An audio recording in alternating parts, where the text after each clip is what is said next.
14절. 그리스도의 사랑이 우리를 강권하시는도다. 우리가 생각하건대 한 사람이 모든 사람을 대신하여 죽었은즉 모든 사람이 죽은 것이라. 20절.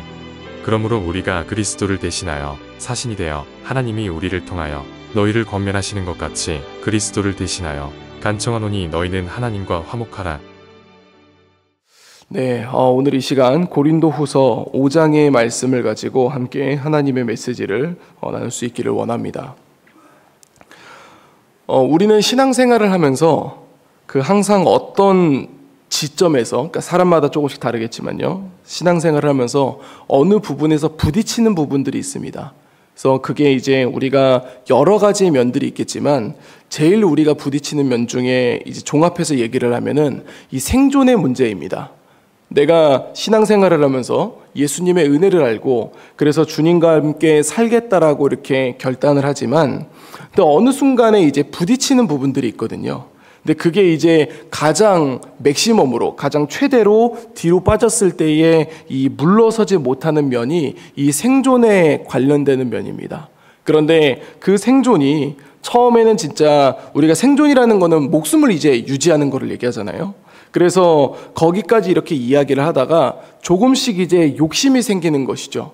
조금씩 욕심이 생겨서 이제 처음에는 생존에까지 이제 하나님 앞에 드릴 수 있는 부분이었는데 그게 조금씩 더 욕심이 생겨가지고 나의 어떤 여러 부분들이 주님 앞에 드리지 못하게 되는 그런 모습들을 우리에게 가져오게 됩니다. 그래서 만약에 그렇게 될 경우에 우리의 신앙이 약해지고 그리고 그런 부분들이 지속되면 우리가 그리스도인이라고 얘기하지만 하나의 종교인과 크게 다를 바 없는 모습으로 나타나게 되는 것이죠. 그런데 오늘 우리가 함께 살펴볼 고린도후서 5장은 우리에게 장차 일어날 일들에 대해서 이 사도들이 우리에게 권하는 그런 이제 메시지입니다. 그래서 그 메시지를 한번 보면은요. 이제 5장 초반부를 보면 우리가 어제 마지막에 봤었던 겉사람과 속사람에 대한 이야기에서 이어지게 됩니다. 그래서 우리가 그 부분을 살펴볼 때에 제일 마지막을 보면 우리가 주목할 것이 무엇이냐라고 얘기했는데 우리가 주목할 것은 보이는 것이 아니라 보이지 않는 영원함이라고 그렇게 얘기를 하는 겁니다. 그래서 5장 1절을 보면 만일 땅에 있는 우리의 장막집이 무너지면이라고 되어 있습니다. 여기서 말하는 우리의 장막집이라는 것은 우리의 육체를 이야기합니다. 그래서 우리의 육체는 언젠가는 무너지게 된다는 것이죠. 그러니까 실제로 오늘 우리가 건강을 위해서 같이 기도하고 아픈 부분들이 치유되고 회복되기를 소망하며 기도했었는데 근데 실제로 우리는 나이가 들어가면 들어갈수록 이 육체적인 면이 무너지게 된다는 것을 우리가 부정할 수 없게 됩니다. 그러면서 만일 땅에 있는 우리의 장막집, 우리의 육체가 무너지면 하나님께서 지으신 집, 곧 손으로 지은 것이 아니요 하늘에 있는 영원한 집이 우리에게 있는 줄 아느니라 라고 그렇게 이야기를 하고 있습니다. 즉 우리는 살아가면서 계속해서 우리의 장막집을 유지하려고 합니다. 우리의 장막집을 지키려고 하고 우리의 장막집 안에서만 살려고 한다라는 것이죠. 근데 사도들은 뭐라고 이야기를 하냐면 우리의 장막집이 무너지는 것에 걱정하지 말라고 이야기를 하는 거예요. 왜냐하면 우리의 장막집이 무너져도 이제는 무너지지 않는 하나님이 만드신 영원한 집이 우리를 기다리고 있다라고 그렇게 말하고 있다라는 것입니다. 그러면서 이제 2절을 보면 참으로 우리가 여기 있어 탄식하며 하늘로부터 오는 우리의 처소로 덧입기를 간절히 사모한다라고 얘기합니다. 그러니까 사도들은 뭐라고 얘기를 하냐면 우리가 이제 복음을 전하고 또 그 다음에 교회를 세워가는데 많은 고난과 핍박이 있지만 우리가 바라는 것은 내 몸을 지키는 것에 급급한 것이 아니라 우리는 정말 참으로 하늘에 있는 이 주님이 우리를 위해서 마련해 주신 그 처소로 덧입기를 간절히 사모한다라고 그렇게 말하고 있는 것이죠. 그러면서 4절을 보면은요. 참으로 이 장막에 있는 우리가 짐진 것 같이 탄식하는 것은 벗고자 함이 아니요. 그러니까 벗고자 함이 아니라 오히려 덧입고자 함이니. 그러니까 지금 나는 이 육신의 이 부분들에서 단지 죽으려고 하는 것이 아니라, 이 죽는 게 아니라 오히려 살려고 한다라는 겁니다. 덧입고자. 무엇을 덧입는가? 주님이 우리를 위해 준비하신 그 처소로 가기를 소망하면서. 그래서 우리는 죽음으로 가는 것이 아니라 생명에 삼킨 바 되었다라고 그렇게 말하고 있는 것입니다. 그래서 곧 이것을 우리에게 이루게 하시려고 보증으로 성령을 우리에게 주신 이는 하나님이라고 얘기하는 것이죠. 그것을 세상 사람들은 깨달을 수가 없습니다. 세상 사람들은 이렇게 말하면 죽으면 끝이지 무슨 소리라는 거야 라고 그렇게 얘기를 하는 것이죠. 그런데 여기서 이제 말하는 것은 성령을 우리에게 주신다라는 것은 하나님의 말씀을 깨닫게 하는 하나님의 영을 우리에게 보내주셨다라는 것입니다. 그래서 하나님이 그것을 우리에게 주시고 우리가 그것을 듣고 깨달을 수 있다라는 것이죠. 누가 그러냐면은 바로 그리스도인이 그럴 수 있다라는 겁니다. 그러면서 6절을 보면 그러므로 우리가 항상 담대하여 몸으로 있을 때에는 주와 따로 있는 줄을 아노니 이는 우리가 믿음으로 행하고 보는 것으로 행하지 아니함이로라. 우리가 어제는 이제 어디까지 봤었냐면은 우리가 주목하는 것은 보이는 것이 아니라 보이지 않는 것으로 얘기를 했는데 여기서는 보는 것뿐만이 아니라 행하는 문제까지 이야기합니다. 우리는 믿음으로 행하게 되는데 이 보이지 않는 것으로 우리가 행함을 가지게 된다는 것이죠. 그러면서 8절부터 보면은요, 우리가 담대하여 원하는 바는 차라리 몸을 떠나 주와 함께 있는 그것이라. 그런즉 우리는 몸으로 있든지 떠나든지 주를 기쁘시게 하는 자가 되기를 힘쓰노라. 우리는 생존의 목숨을 걸고 내 자존심의 목숨을 걸고 내 명예의 목숨을 걸고 내 재산의 목숨을 거는 것이 아니라 우리 주를 기쁘게 하는 것에 힘쓰고 있다라고 그렇게 이야기를 하고 있습니다. 이는 우리가 다 반드시 그리스도의 심판대 앞에 나타나게 되어 각각 선악간에 그 몸으로 행한 것을 따라 받으려 함이라. 그래서 우리가 이 땅에서 여러 가지의 고민을 가지고 고난을 가지게 되지만 결국 우리가 주님의 심판대 앞에 섰을 때에 우리의 어려움과 우리의 고독과 그리고 우리의 슬픔을 주께서 알아주시고 주께서 인정해 주신다라고 그렇게 이야기를 하게 됩니다. 그러면서 11절부터 가면서 조금씩 이제 분위기가 전환이 되는데요. 어떤 이야기를 하냐면 12절을 보면 11절 먼저 보겠습니다. 우리는 주의 두려우심을 알므로 사람들을 권면하거니와 우리가 하나님 앞에 알려졌으니 또 너희의 양심에도 알려지기를 바라노라. 우리 지금 이 말을 전하는 사도들은 주의 두려우심을 알고 있기 때문에 사람들을 권면하고 있고 우리가 주님을 아는 것처럼 너희도 알기를 원한다라고 얘기합니다. 그러면서 12절에 우리가 다시 너희에게 자천하는 것이 아니요 오직 우리로 말미암아 자랑할 기회를 너희에게 주어 마음으로 하지 않고 외모로 자랑하는 자들, 즉 거짓 교사들을 얘기하는 것입니다. 거짓 교사들에게 대답하게 하려고 한다라고 얘기합니다. 이 당시에 이제 고린도 교회에 있었던 거짓 교사들은 이 여러 가지의 이제 특징이 있었는데 이 사도들과의 그런 친분 관계, 그리고 유대인의 혈통, 할례, 추천서 등으로 이 굉장히 외적인 것을 보여주며 강조하며 자신들의 말을 따르라고 하는 그런 거짓 교사들이 있었습니다. 그러나 바울이 여기서 이야기하는 것은 무엇이냐면 인간관계에 의지하고 혈통에 의지하고 추천서에 의지하고 이런 부분들은 아무것도 아니라는 겁니다. 그들에게 오히려 영적인 능력과 영적인 것들은 아무것도 없으니 그들에게 너희가 담대하게 대답하라고 그렇게 말하고 있는 것이죠. 그러면서 14절을 보면은 그리스도의 사랑이 우리를 강권하시는도다. 그러니까 주님의 사랑이 우리를 강하게 권한다라고 이야기합니다. 그래서 우리가 생각하건대 한 사람이 모든 사람을 대신하여 죽었은즉 모든 사람이 죽은 것이라. 우리가 여기서 기억해야 될 건 뭐냐면 우리가 생각하건대 우리에게 있는 여러 가지 혼란 가운데 우리를 붙잡아 줄 수 있는 것은 결국 예수 그리스도밖에 없다라는 것을 지금 본문은 이야기하고 있습니다. 그래서 우리가 생각한다라는 것은 우리 스스로 생각하는 것이 아닙니다. 아까 앞에서 얘기했던 것처럼 하나님이 우리에게 부어주신 성령 하나님이 우리에게 혼란이 있을 때마다 우리가 누구를 바라보냐면 예수 그리스도를 바라봄으로 말미암아 우리가 이 부분들에서 이겨낼 수 있다라는 것을 표현하고 있는 것이죠. 그래서 그가 모든 사람을 대신하여 죽으심은 살아있는 자들로 하여금 다시는 그들 자신을 위하여 살지 않고 오직 그들을 대신하여 죽었다가 다시 살아나신 이를 위하여, 즉 예수님을 위하여 살게 하려 함이라고 이야기를 합니다. 사랑하는 성도 여러분, 우리가 이 부분에서 놓치지 말아야 될 것이 하나 있습니다. 그것은 무엇이냐면 우리의 목숨은 살아있지만 우리가 무엇을 위해서 살아야 되는가? 우리는 주를 위하여 살아야 됩니다. 세상은 우리에게 이야기합니다. 청소년 시기에는 대학을 위하여 살아가라고 얘기합니다. 대학에 들어가서는 취업을 위해서 살아가라고 얘기하고요. 그리고 취업한 다음에는 가정을 이루기 위해서 살아가라고 얘기합니다.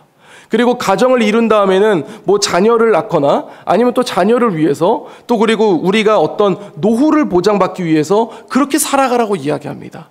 그런데 우리가 그렇게 살아가다가는 결국은 뭐를 잊어버리게 되냐면 주를 위해 살아간다라는 것을 잊어버리게 되는 거예요.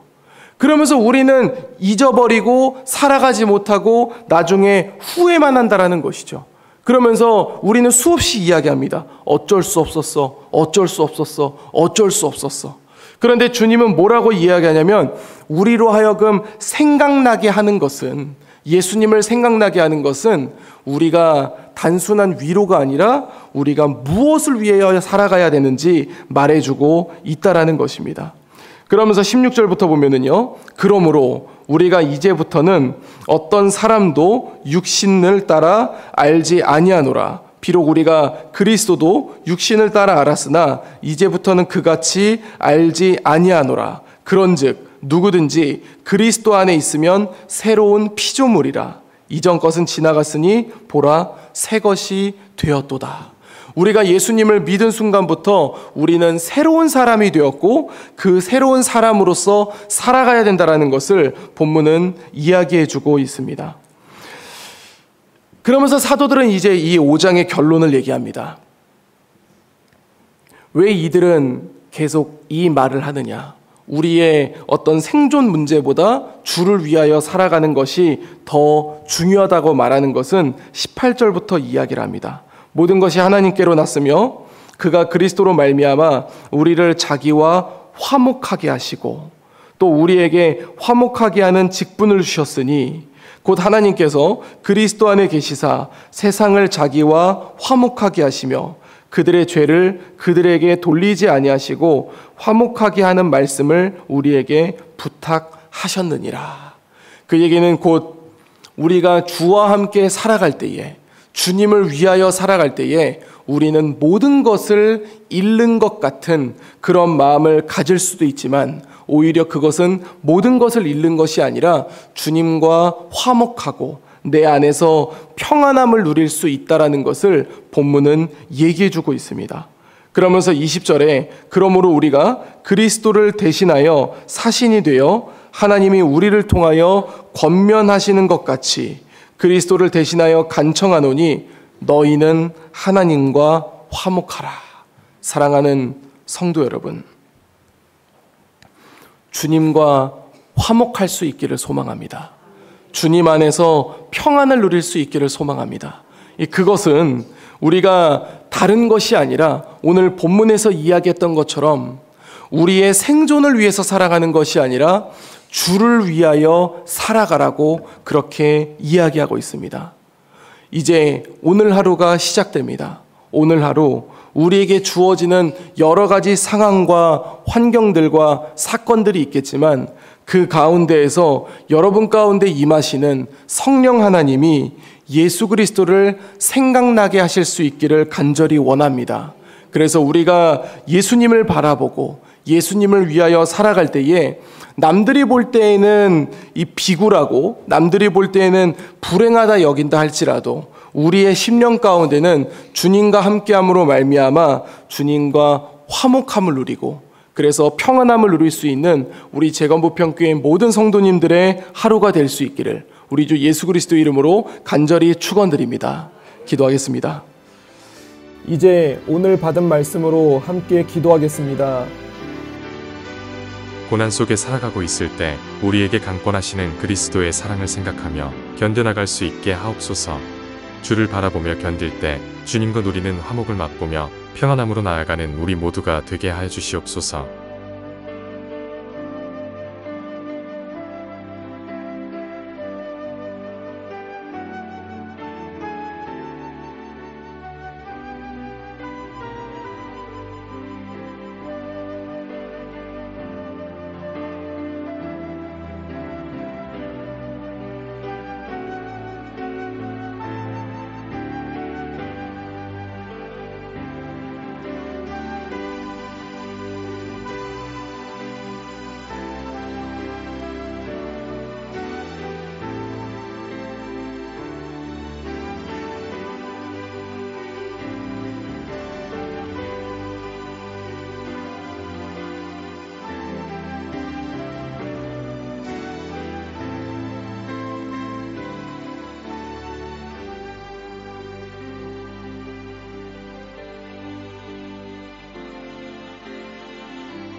이제 개인의 기도 제목을 가지고 하나님 앞에 기도하시기 바랍니다.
수고하셨습니다. 오늘도 하나님의 인도하심 가운데 승리의 하루를 보내시는 우리 재건부평교회 모든 성도님들이 되시기를 주님의 이름으로 축복합니다.